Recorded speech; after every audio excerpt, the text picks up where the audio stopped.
If you've ever felt like your relationship with God is something you have to manage or maintain or constantly improve upon, you're not alone. Many of us have learned, myself included, without even realizing it, to approach God through effort. We try to stay consistent, do the right things, think the right thoughts, and avoid messing up, right? And we think that this somehow will keep us close to Him or not push Him away from us. And over time, without meaning to, relationship becomes responsibility. Striving is this quiet belief that closeness with God depends on us. That if we do enough, then we'll be in His presence, but if we don't do enough, then we'll drift. If we don't stay focused enough, then we'll lose the connection. If we don't keep up spiritually, we're going to fall behind.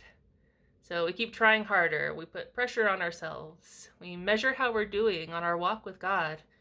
And instead of enjoying Him, we end up managing our relationship with Him and often feeling like we're failing.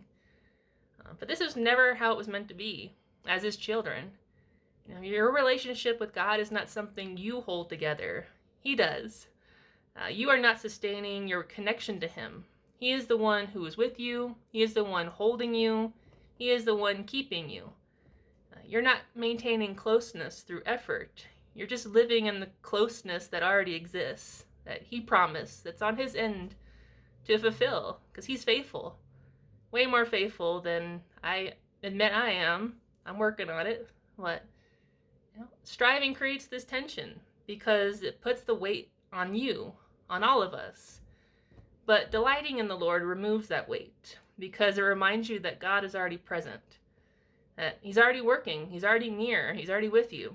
He never leaves you, He never forsakes you. You don't have to hold everything together yourself. You don't have to constantly check if you're doing enough or being enough as His child. I love Psalm 16:11. It says, "In your presence there is fullness of joy." That's the literal definition of delighting in the Lord, joy. Where do you find it? Just in His presence. When you realize this, fully embrace it. Delighting in the Lord. When you delight yourself, it's an action, right? When you choose to delight yourself in the Lord, He will give you the desires of your heart. It's just, you come into alignment with His will and who you are and who He created you to be by just delighting in Him, being in His presence. That's where the joy is. That's where the delighting is. And this is where things will shift for you. When you start realizing that you're not responsible for the connection and the relationship with the Lord. You can finally stop striving and start resting. Resting is trust. Trusting in the Lord. Resting doesn't mean you stop and take a nap, for the next 50 years until God wakes you up and tells you what to do, right? You keep walking and you rest internally, spiritually, even physically, just resting, trusting in the Lord as you walk through life, as you continue. So today, if you notice trying to manage yourself, and manage your relationship to God, I just want you to gently pause and remind yourself, I don't have to hold this together. God is already with me. Let that truth take the weight off of your soul, really, and your shoulders.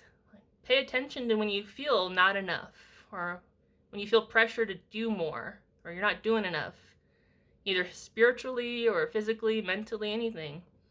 Instead of trying to fix yourself, just gently pause and remind yourself that your connection with God is not something that you maintain. That's His responsibility. And honestly, there's nothing you can do to get away from Him unless you full-heartedly choose to walk away from Him. But this is for people, if you're just scared that you messed up and He's not with you anymore, that's a false thought. The devil, possibly even, bad old programming. It's not the truth. God said He's with you. God said He's for you. And you can trust His character, His truth, His promises. If you want to further explore delighting instead of striving, you can read John 15:4, abide in me and I in you. We are branches on the vine. We can literally do nothing without being attached to Jesus, abiding, just us staying connected, being aware that you are already with him. He's already with you. You are in Christ. Christ is in you. We know this. And just accepting that, acknowledging it, will just let striving fall away. So you can rest in the truth and trust in the Lord. That he is who he says he is. He does what he says he does. So you can just walk and rest and trust. Also read Hebrews 4, verses 10 to 11. This is about entering God's rest. In Galatians 3:3, having begun by the Spirit, why are you now trying to be perfected by the flesh? Like, we have the mindset that go back to the old. It's kind of like automatic, but we keep choosing the Spirit and keeping our eyes on Jesus and just being in his presence. And all these things just naturally come to us. As we seek his kingdom and his righteousness, all things are added unto us. This is part of it. And Philippians 1:6 is promise. He who began a good work in you will carry it on to completion. That's a promise. So if you're already in Christ, in his presence, it will continue. You'll continue to grow and delight and love and everything. But just take the pressure off yourself. Stop striving. Rest in his delight, his presence. He delights in you too. We know this. He sings over us. He loves his children. So you can rest in that truth. And just delight in his presence and see what naturally flows from his promises when you rest in relationship instead of responsibility. So I love you guys. Practice this. Just remind yourself that you don't have to hold this together. God is with you. God is holding you. And you can trust that he will never let you go. Sorry. You can trust that he will never let you go. And just continue your walk with that knowledge and that truth. I love you.